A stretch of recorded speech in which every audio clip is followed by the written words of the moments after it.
Contrastes con Mitzi Cordero. Vamos a la parte de contrastes, en donde pues yo presento a mi invitado de esta tarde, que en esta ocasión es David Saucedo, especialista en seguridad. David, me da muchísimo gusto que estés en estos minutos con el auditorio de Mega Noticias. Yo te presento una serie de entrevistas que hemos realizado a lo largo del día, además de los datos que se tienen al respecto de este tema. Me parece que David no tiene el sonido por lo que acabo de escuchar. David, ¿ahí nos escuchas? David, buenas tardes. Bien. ¿Qué tal, Mitzi? ¿Cómo estás? Buenas tardes. Excelente, se compuso el sonido bien. Muy buenas tardes, excelente semana de Semana Santa. Mira, pensábamos que los temas nos iban a faltar, pero ya vemos que no. Este del tráfico de armas es un temazo, me parece así, porque todo está correlacionado con la violencia que se vive en nuestro país, que se vive en Estados Unidos y que se vive en otras partes del mundo. Pero particularmente en este espacio estamos analizando el mercado legal de armas que existe en México. Hay un mercado creciente. ¿Tú lo ves así? Digo, independientemente del que es ilegal, que sí, la respuesta es sí en los últimos años, con todo lo que hemos visto, las reacciones del crimen organizado, pero en lo que es legal está creciendo. ¿Y por qué está creciendo? Yo iniciaría esta conversación contigo con esto. Sí, definitivamente. Como tú sabes, Mitzi, en México el monopolio de la comercialización de armas lo tiene la Secretaría de la Defensa Nacional vía la Dirección General de Armas de Fuego y Explosivos. Ellos nos han reportado que año con año tenemos un incremento desde hace unos 3, 4, 5 años, un incremento de entre 30 y el 40% en las solicitudes de licencia de portación de armas de fuego y también en la adquisición de las armas. La propia Dirección General de Armas de Fuego es la que comercializa tanto las armas como los cartuchos. Ellos tienen un control muy puntual sobre las licencias que se están expidiendo. Las licencias son para distintos fines, para defensa personal, para la defensa domiciliaria, también para los aficionados al deporte de la caza, de la cacería y para las competencias deportivas. De acuerdo con la información que nos ha dado la propia Sedena, sí tenemos un incremento a raíz de la violencia que se ha desatado en el país. Se han incrementado también las solicitudes para la aportación de armas, pero definitivamente el tráfico legal de armas de fuego está muy por debajo de lo que es el tráfico ilícito de armas de fuego. Incluso uno supondría, en función de los números que nos está proporcionando la Sedena, que ese control tan estricto que tiene en la comercialización, en el otorgamiento de permisos, está induciendo en cierto sentido el mercado ilegal de armas de fuego. Sí, a ver, porque hay varios factores y yo lo entiendo así. A ver, sí existe una solicitud incrementada del 40% que tú nos indicas, 30, 40%, pero eso no significa que la Sedena les vaya a decir, sí, tome usted, aquí está su arma, o mire, este es el catálogo, escoja la que usted quiera siempre y cuando la pague. Además, que los precios no son iguales a los que se pueden llegar a encontrar en Tepito, por ejemplo. No, definitivamente la comercialización que se hace por parte de la Sedena incluye el costo del arma misma que se adquiere a las distintas empresas dedicadas a la fabricación de pistolas, de escopetas, pero también se le incluye un costo adicional. El costo operativo no es propiamente la Sedena una dependencia que esté lucrando con la venta de armas, más bien están incorporando un porcentaje, lo que equivale al costo operativo de realizar la transacción de las armas. Te diría que las venden a un precio muy similar al que ellos adquieren los lotes de armas. Sin embargo, son pocas las armas que adquieren y que ponen a disposición de los posibles consumidores. En efecto, como tú bien señalas, hay que pasar una serie de filtros para poder adquirir un arma, demostrar un modo honesto de vivir, un examen psicológico, psicométrico, para ver si las personas están en condiciones para la aportación de un arma de esta naturaleza, justificar el por qué desean tener un arma en su domicilio o portarla para su legítima defensa. Hay una serie de filtros. De hecho, hay una tasa de rechazo bastante alta con relación a las solicitudes que se están procesando por parte de la Sedena. Entonces tenemos una serie de factores, como tú bien señalas. El tráfico legal de armas es muy reducido.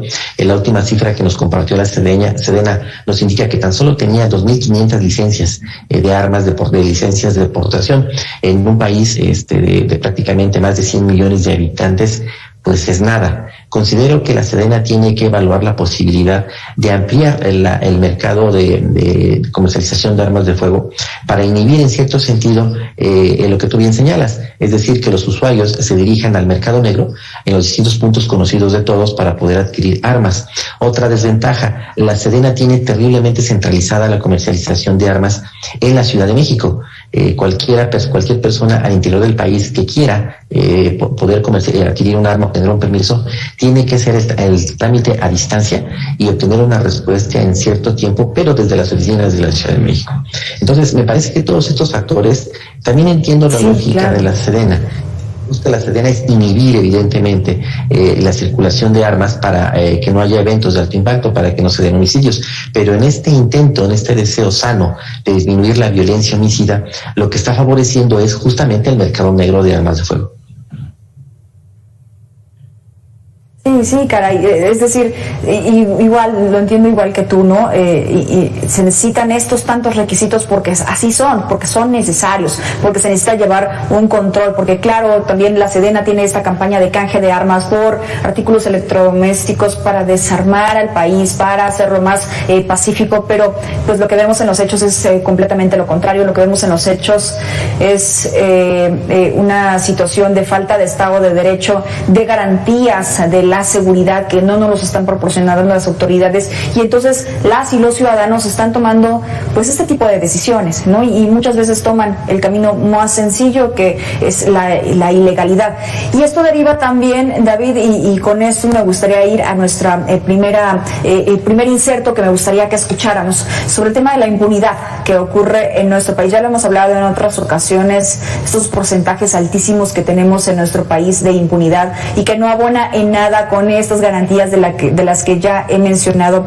La impunidad es la causa de las masacres. Esto por lo menos nos lo dice Manuel Vélez, subdirector de investigación del Observatorio Nacional Ciudadano. Si me lo permites, lo escuchamos y tú me dices si coincides. Nosotros nos enfrentamos a un problema de violencia crónica, pero también un problema de injusticia crónica. Es una incapacidad del Estado mexicano de sancionar y de aplicar la ley donde se tiene que aplicar.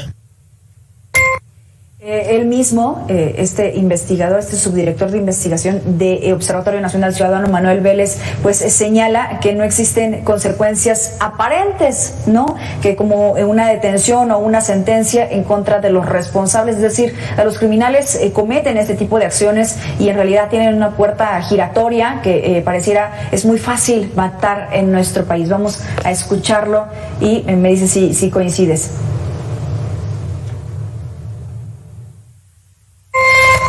No hay que olvidar que también hay ingreso de armas de otros países que llegan a territorio nacional, ya sea a través de la frontera, vía contrabando, o llegan en partes de otros países y aquí ya se ensamblan. ¿Qué opinas, David? No, definitivamente coincido con lo que dice Manuel Vélez. Incluso te añadiría una conclusión terrorífica. La posibilidad de que un delincuente pueda enfrentar algún tipo de consecuencia por la comisión de algún ilícito es más factible que reciba esta consecuencia por parte de una organización criminal rival que de parte de las propias autoridades. Incluso en algunas zonas del país, algunas organizaciones criminales como el Cártel Jalisco Nueva Generación se han abierto caminos señalando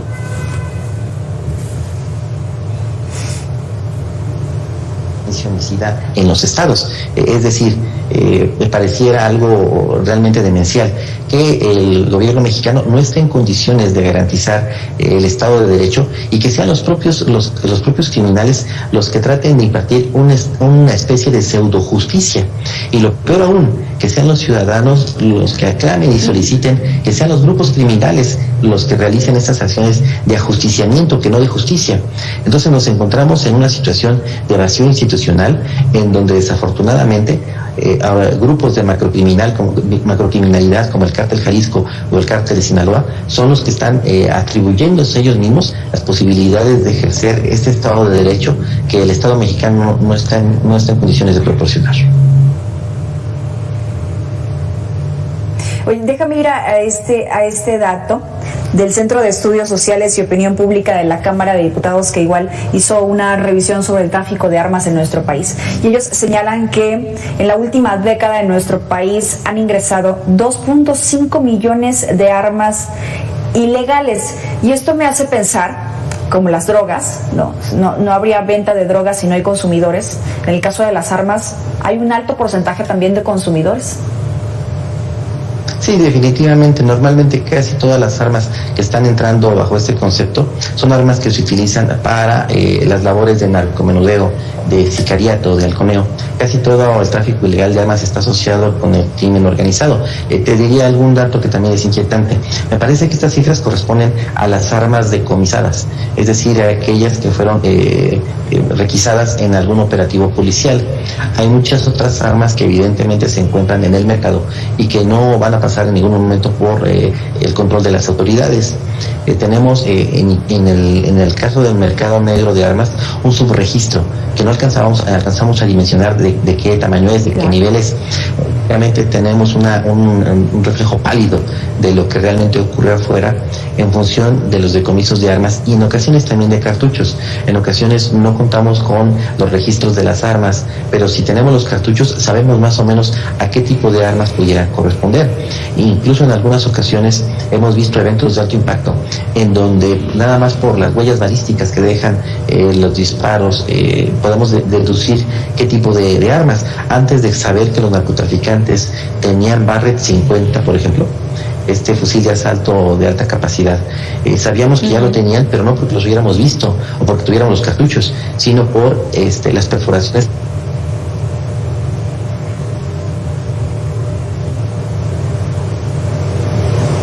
al control de armas y el análisis de lo que está ocurriendo entre los cárteles de la droga. Es muy probable que, tal y como ocurrió en otros países de América Latina, como Colombia, que también sufrieron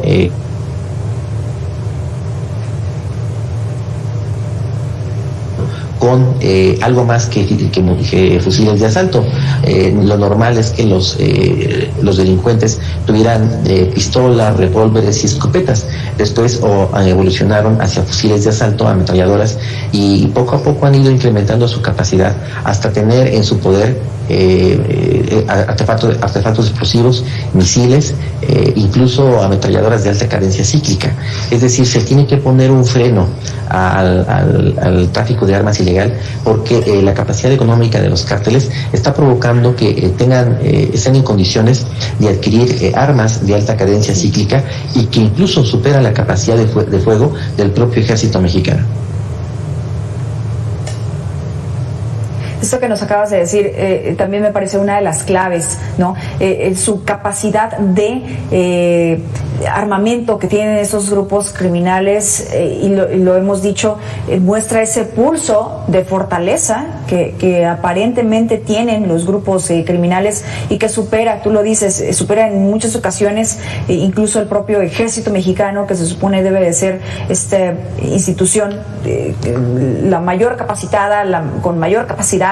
En fin, a ver, menos del 20% de las armas de fuego que están en circulación en nuestro país cuenta con un permiso legal para su portación, esto de acuerdo a Small Arms Survey. El último reporte señala que en el país más de 16 millones de civiles portan armas, posicionando a México, escuchemos con atención, en tercer lugar con más armamentos del continente americano después de Estados Unidos, estimando que 12.9 civiles de cada 100 posee un arma de fuego.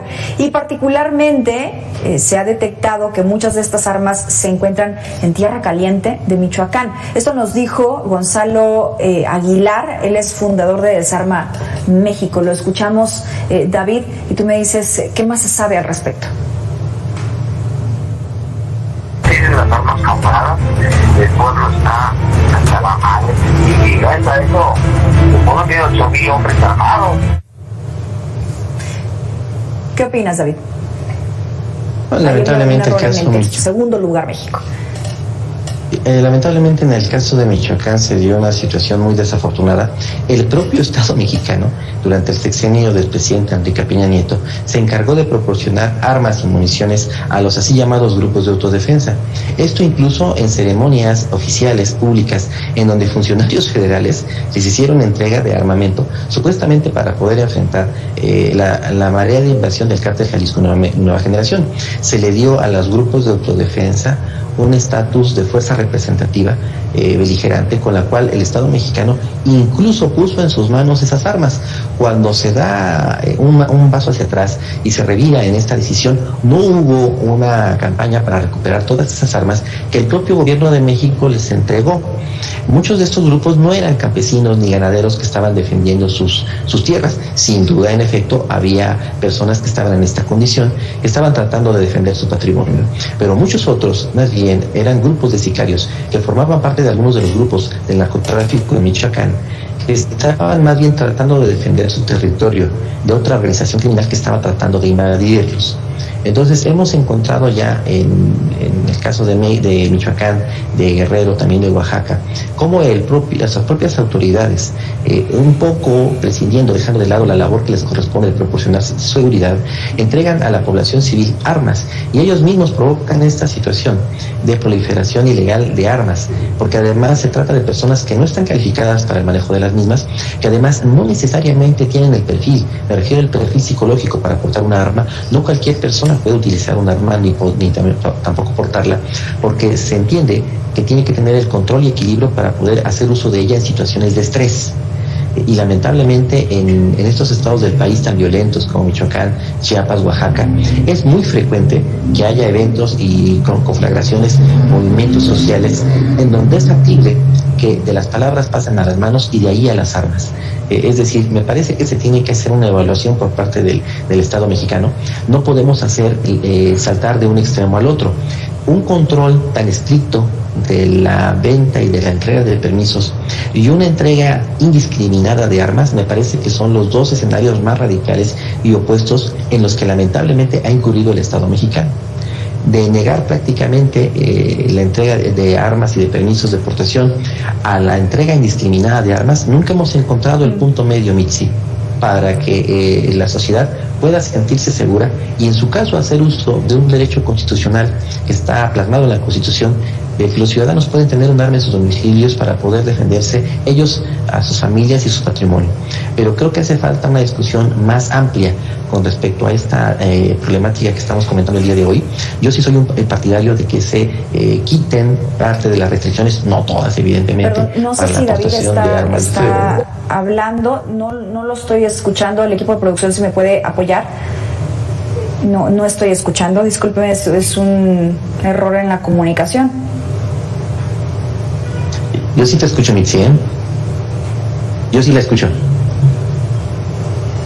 No estoy escuchando. Yo Si sí me la lo escucho. permiten, es que no estoy escuchando. Si me lo permite el equipo de producción, podemos ir a una pausa, David. Si nos permites un minuto para poder restablecer la comunicación, porque yo no estoy escuchando nada y no podría entablar una comunicación contigo. Podemos ir a la pausa y regresar.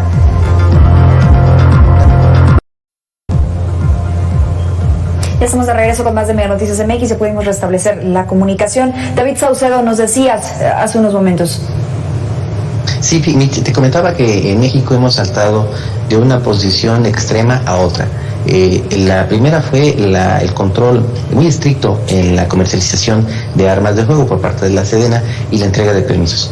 Y de ahí saltamos a otro extremo, que era la entrega indiscriminada de armas de alto calibre, fusiles de asalto a la población civil en situaciones en donde el Estado mexicano estaba ampliamente rebasado. Me refiero al Estado de Michoacán. No hemos encontrado este punto medio que se requiere para que los ciudadanos puedan ejercer este derecho constitucional que está plasmado en la Constitución, en nuestra Carta Magna, es decir, tener la posibilidad de tener un arma en su domicilio para poder defenderse ellos, sus familias y su patrimonio. Me parece que se tiene que hacer una discusión amplia. La Sedena tiene que ser un poco más permisiva, tener la capacidad de autocrítica y entender que estos controles tan estrictos que tiene, lo único que están provocando es el mercado ilegal de armas de fuego en México. Esto mismo sería como similar a lo de la venta de drogas, por ejemplo, a la despenalización con el tema de la marihuana, el uso lúdico de estas. ¿Esto más o menos sería una situación similar o lo ves de manera diferente? Es el mismo principio, Mitzi, lo acabas de señalar muy correctamente.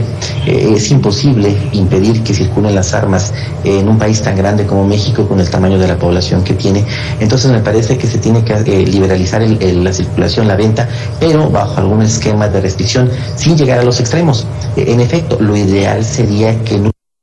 Eso sería lo ideal, pero no estamos en un mundo ideal. Tenemos claro, que operar con respecto a las realidades. Pero tampoco violencia, ¿no? Evidentemente. Entonces lo que tenemos que hacer es, tomando en cuenta las realidades en las que nos encontramos, esta violencia homicida desatada que hay en el país, entonces creo que tenemos que encontrar un punto medio, insisto, en donde puedan convivir ambos derechos, es decir, la posibilidad de que los ciudadanos puedan defenderse frente a una violencia desatada por parte de los grupos de crimen organizado, pero también tener la capacidad para establecer los controles de modo que no sea una entrega indiscriminada y generalizada de armas para que nuestros jóvenes y niños tengan en sus manos este tipo de artefactos que pueden hacer mucho daño en efecto. Por supuesto.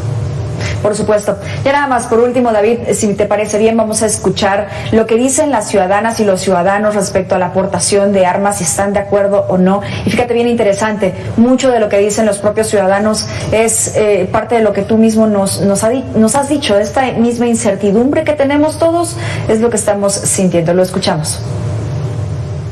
Pues depende, yo creo que podría ser un arma de doble filo, que la gente traiga armas, porque pues sí hay mucha gente que no estaría calificada para traerlas. Pero en mi caso yo creo que sí, Que sepan usar, ¿no? Pero con uno que no sabe, pues no. También es peligro cuando lo tiene uno en su casa y hay niños, pues. Prefiero 1000 veces irme a la cárcel yo por matar a alguien que amenace a mi familia, que a ayudar después. Opiniones encontradas respecto de esto. Vaya tema interesante. Ya nada más tu conclusión, David, tienes 30 segundos para ello. Muchas gracias, Mitzi. Fíjate que hace tiempo en un panel de académicos discutíamos este tema y llegamos a una conclusión con respecto a la posesión de armas de fuego. Es mejor para los ciudadanos tenerla y no necesitarla que necesitarla y no tenerla. Buenísima. Más concreto no puede ser. David Saucedo, siempre es un gusto poder escucharte, poder aprender sobre esto que tiene que ver con la seguridad y sobre todo qué podemos hacer, no solamente poner los hechos como tal, sino qué hacer, y en este caso las autoridades y nosotros los ciudadanos. Gracias por esos minutos con el auditorio de Mega Noticias, especialista en seguridad. Gracias a ti, Mitzi, un abrazo. Un abrazo fuerte. Vamos a la pausa y regresamos con los deportes que ya están listos.